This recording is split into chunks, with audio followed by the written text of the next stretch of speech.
getting into Warthunder can be a challenge for a lot of new players. The key bindings especially can be difficult. There are a great deal of them, and I would like to show you my preferences, my recommendations, in kind of a short tutorial for keybinds. So first, we're going to start with the low tier planes. In a low tier aircraft, you need very, very few key bindings. You need your throttle axes. I use W and S. You need your roll axes. I use A and D. You need your yaw axes, which is nice to have just to have it, and I use Q and E. You can use pitch. It does work, and you can get a little bit of extra performance by manually binding it. But if you are new to the game, I do not recommend it. I would very, very much recommend turning hold throttle for WEP off, so that way you are just wepping and you don't have to think about it. And you need fire large caliber guns, fire small caliber guns, and fire additional guns. I recommend binding them all to the left mouse button. You need fire secondary weapons, which I recommend binding to space. And you need drop bombs, drop bomb series, fire rocket salvo. And that should take you through every single thing that you really particularly need when it comes to weapons. You can, if you start getting into things with more weapon systems like the P-47s, you can use switch secondary weapons to select between your bombs and rockets. For things with additional guns, like the Spitfires, where you have two 20mm cannons with 120 rounds between them, and your four 303s, I recommend having a button to switch primary weapons so you can save on ammunition. I use right and left shift. The only other controls you particularly need is gear, which is automatically bound to G, and flaps, which is automatically bound to F. Now, I am going to show you. This is an F4F Wildcat. Spool the engine up. Using my hold throttle. I am not touching my throttle after I hit WEP. I don't have to hold it. And we lift off. Next, you raise your gear with G, and you raise your flaps with F. Sometimes you have to click it twice to get to raised. V is your button, so you'll see me switch between cockpits. So you have your virtual, your third person, and you have your first person cockpit. And C is your look around button. Use C constantly. C helps. I am now going to hit shift and you will see a little caret pop up by the MG button. That means I am selecting my machine guns. In this case, 450 calibers. If I had a secondary weapon and I hit my caps lock button, which is my switch button for secondaries, you will see that same caret pop up. And then you will see the name of the weapon pop up next to it if you have multiple bomb or rocket types. For example, the AD-4, which, as you can see, I have multiple rocket types in FFAR, folding finned arrow rocket, Mighty Mouses, Tiny Tims, which are those big anti-shipping rockets, and HVAR, high velocity aerial rockets, which are the 5-inch rockets outboard on the wings. I can switch between them to fire HVARs, Mighty Mouses, and Tiny Tims. I can also use this to select my 2,000-pound bomb. Now do note that while weapon selection is on, you can only drop one type of weapon at a time. You cannot use multiple keybinds to fire multiple weapons at once. To be able to do that, just leave your weapon selector off. Now, in planes, as I said before, with multiple primary weapons, for example, the P-38J, this thing has 450 caliber machine guns in the nose and one 20mm cannon in the nose. To conserve on ammunition, I can select between them. For example, 50 cals only, 20 mil only. all guns. Doing this can make your ammunition stretch out a lot farther.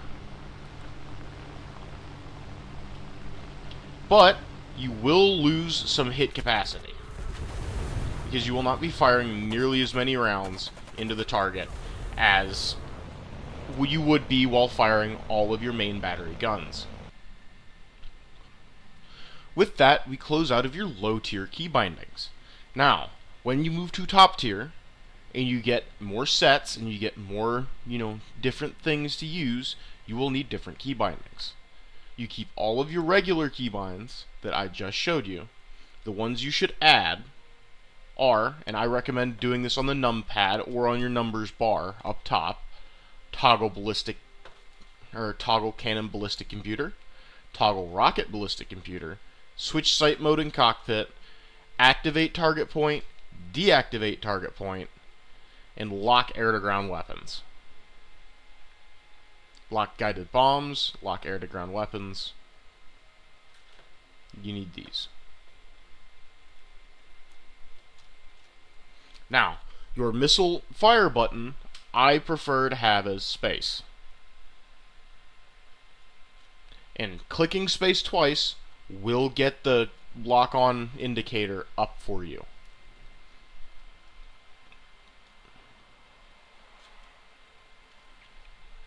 Now, you will need some additional key bindings if you have a radar. You need switch between radar and IRST. I use that as numpad 3. Change radar IRST mode. I have that as my numpad minus button. Radar IRST beyond visual combat.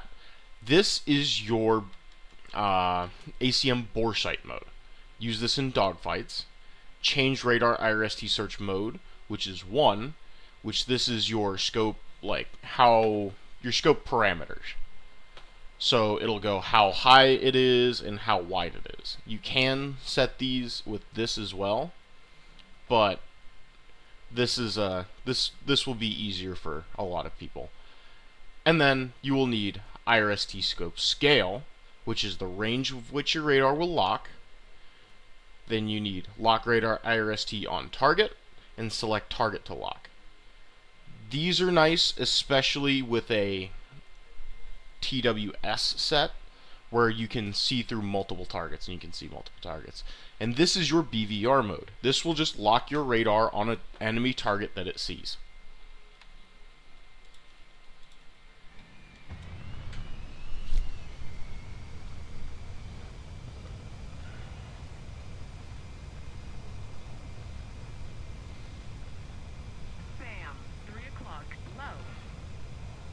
So we're going to take off, raise our gear, and as you can see, our WEP in afterburning jets with afterburner, it turns the afterburners on and it gives you additional thrust.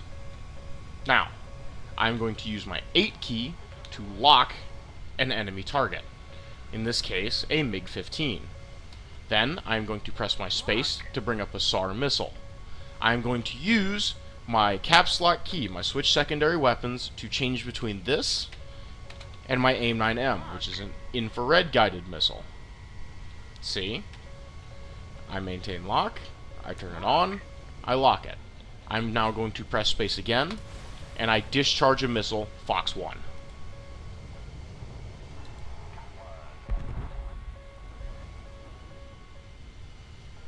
Now, I'm going to use my ACM mode, which is this little square that appears out in front of you. I lock my target, I bring my missile up, I get a good lock, Fox 1.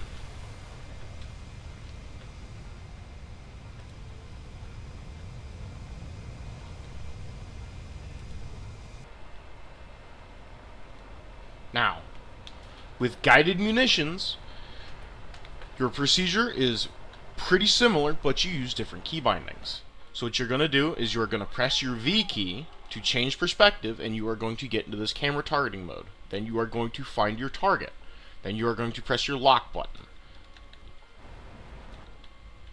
which in my case is X. You are going to lock your target. And then, when that green line hits the top of the circle, it is going to allow you to drop your munition. You are then going to drop it, and it will hit the target. Thank you for watching. That was a very, very basic tutorial on the basic keybinds that you need to get started in Warthunder. Now, there will be more keybinds that you can use. There will be more time for you to figure it out, and you don't have to use my specific key bindings. But these are the ones that I found work for me. My biggest piece of advice is go out and play the game and learn what works for you, because what's good for the goose might not be good for the gander. So, I thank you guys for watching. I will see you guys 8 p.m. EST tonight on my Twitch channel.